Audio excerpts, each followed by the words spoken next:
The kitchen was a furnace, the air thick and heavy with the scent of spices and sweat. Amelia stood at the stove, her hands moving in a well-rehearsed dance as she stirred the bubbling pot of stew. 5 years of cooking for her in-laws had etched every motion into her muscle memory. She could do this with her eyes closed, which was almost preferable to watching the clock tick away another evening of her life. Through the thin walls, she could hear the television blaring, punctuated by her mother-in-law's shrill laughter. Amelia's jaw clenched, her stirring becoming more vigorous. She could picture the scene in the living room without having to look. Her mother-in-law, Sandra, sprawled across the sofa, scrolling mindlessly through her phone. Her father-in-law, George, tapping his foot, impatiently ready to complain about the tardiness of dinner, and her sister-in-law, Vanessa, no doubt preparing another barbed comment about Amelia's cooking or her lack of children. Amelia wiped her brow with the back of her hand, leaving a smear of flour across her forehead. She'd been at this for hours, determined to make everything perfect, as always. But tonight was different. Tonight the weight of 5 years of silent suffering pressed down on her chest, threatening to suffocate her. She remembered the day she'd first stepped into this kitchen, bright-eyed and eager to please. She'd believed that with enough effort, enough perfectly cooked meals, she could win their approval, their affection. How naive she'd been. No amount of culinary skill could soften hearts of stone. Amelia's hands trembled slightly as she ladled the stew into bowls, arranging them on the tray with the precision of a surgeon. The aroma of herbs and spices filled the air, a testament to her skill and dedication. But as she lifted the tray, she felt nothing but a hollow ache in her chest. Taking a deep breath, Amelia squared her shoulders and stepped into the dining room. The familiar scene greeted her. Sandra, engrossed in her phone, George scowling at the clock, Vanessa, her lips curled in a perpetual sneer. None of them looked up as Amelia set the tray on the table. "Dinner's ready," she announced, her voice steady despite the storm raging inside her. Sandra glanced up, her eyes narrowing. "About time. I was beginning to think we'd starve to death in our own home." Amelia bit back the retort that burned on her tongue. She'd learned long ago that defending herself only made things worse. Instead, she began serving the stew, the rich, savory liquid filling each bowl to the brim. George sniffed suspiciously at his portion. "What's this, then? Another one of your experiments?" "It's just stew, George," Amelia replied, her tone carefully neutral. "The same recipe I've been using for years." Vanessa picked up her spoon, stirring the stew with a look of disdain. "Well, let's hope it's edible this time, unlike that disaster you served last week." Amelia's hand tightened on the ladle, her knuckles turning white.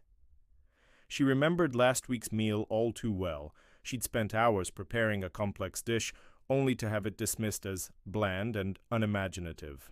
The memory of their casual cruelty made something snap inside her. With deliberate slowness, Amelia set down the ladle and untied her apron. The soft rustle of fabric seemed to echo in the suddenly silent room. 3 pairs of eyes turned to her, confusion and irritation warring on their faces.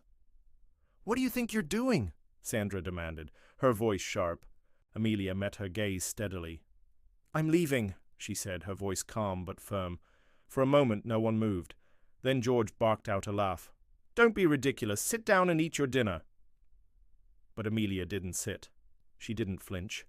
She stood tall, her eyes moving from one face to another, taking in their shock, their disbelief, their growing anger.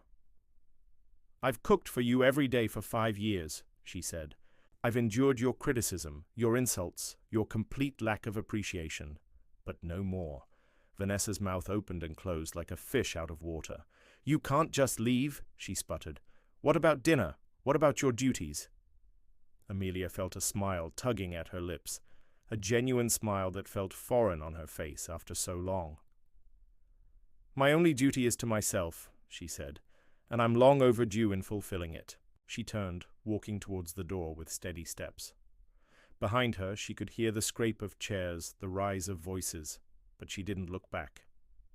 She'd spent 5 years looking back, trying to please people who would never be satisfied. It was time to look forward. As her hand touched the doorknob, she paused.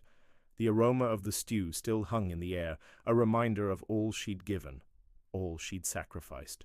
For a moment, doubt crept in. Could she really do this? Could she really walk away from everything she'd known for the past 5 years? But then she remembered the countless nights she'd cried herself to sleep, the mornings she'd woken up dreading another day of thankless labor, the dreams she'd put on hold in the vain hope of earning their approval, and she knew with a certainty that filled her entire being that she could. Amelia opened the door, stepping out into the warm evening air. Behind her she could hear Sandra's shrill voice calling her name, George's angry demands, Vanessa's shocked exclamations. But their voices faded as she walked down the path, each step taking her further from the prison she'd built for herself. She had no idea what the future held. She had no plan, no destination in mind. But as she walked, her steps grew lighter, her breath came easier. For the first time in 5 years, she felt truly alive. The sun was setting, painting the sky in brilliant shades of orange and pink. Amelia paused at the end of the street, looking back at the house that had been her cage for so long. It looked smaller somehow, less imposing. She took a deep breath, filling her lungs with the sweet air of freedom. Then, with a smile on her face and hope in her heart, Amelia turned and walked away. She didn't know where she was going, but she knew one thing for certain. Wherever it was, it would be better than where she'd been. Because sometimes the bravest thing you can do is to serve yourself first. As the last rays of sunlight faded from the sky, Amelia disappeared into the gathering dusk, leaving behind a house full of cold stew and colder hearts. She had served her last meal, but her journey was just beginning.